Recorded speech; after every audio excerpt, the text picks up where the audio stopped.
don't forget to hit the subscribe button, like it, and share it bago mag-start ang review natin para sa BOYA BY mm1. Mag-unbox tayo ng BOYA microphone. Nabili ko lang ito isang araw. Dumating siya agad kagabi. So, ito siya from Amazon. Ito yung box niya. Hindi maganda yung pagkakabalot. And meron din yung fee para sa pagbalot na ito. Sige, buksan na natin.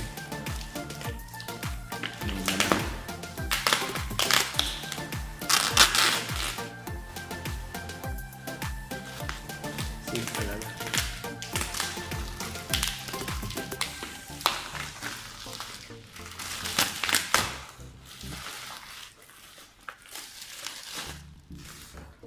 Ganda. BOYA. Meron siyang 4 windshield included. Yan nga, sabi dito. At no battery daw.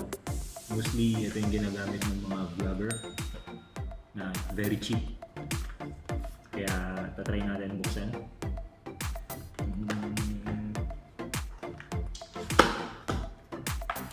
Actually, hindi pa ako nagre-review dun sa pinagbilang ko na may message na sa akin. So ito na first namin 1 ito siya. Ito nga siya. Warranty card. Nice. Ito siya. Ano yun? Windshield ko. Sorry, windshield. Soft. Nice. Ito yung stand niya. Mamaya, try natin. Dapat. Mayroon siyang dalawang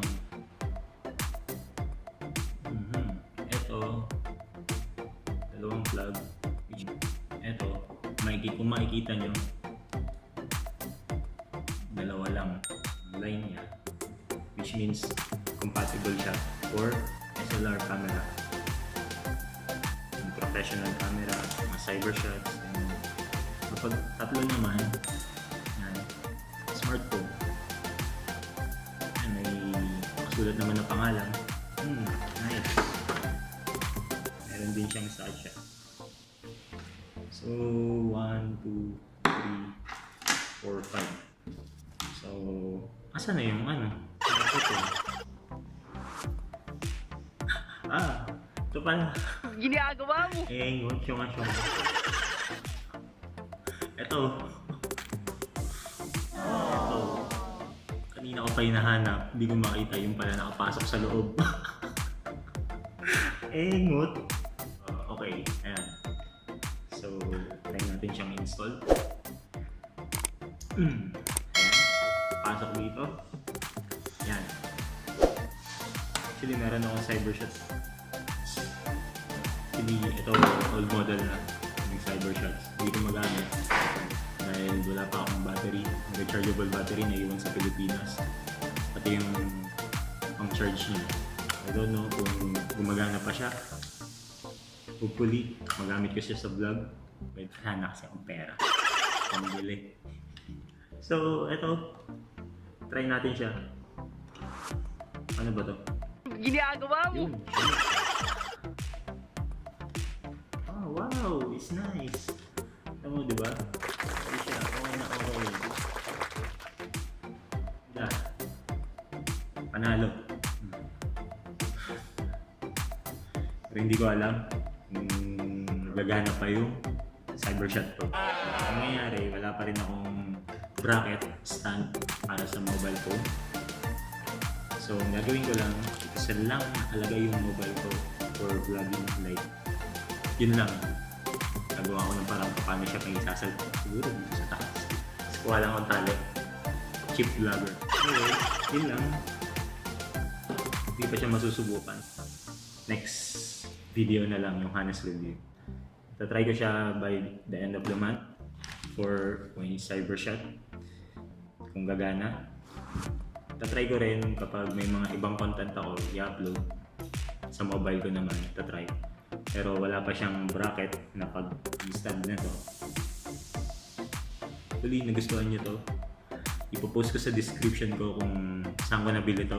Mura lang, 60 dirham plus shipping fee na 10 dirham, boxing something 10 dirham nga ito. So total 80 dirham cost.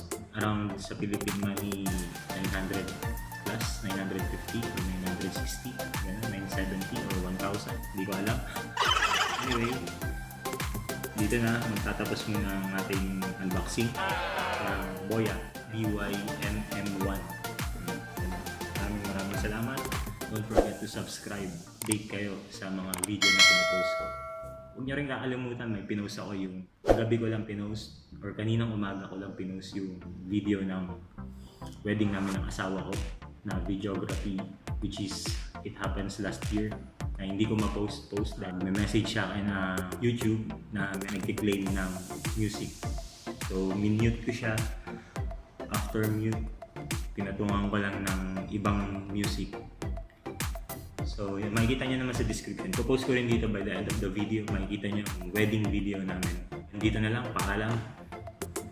Sana nagustuhan nyo. Don't forget, like button, press it. And share it on your Facebook account kapag sinare ko.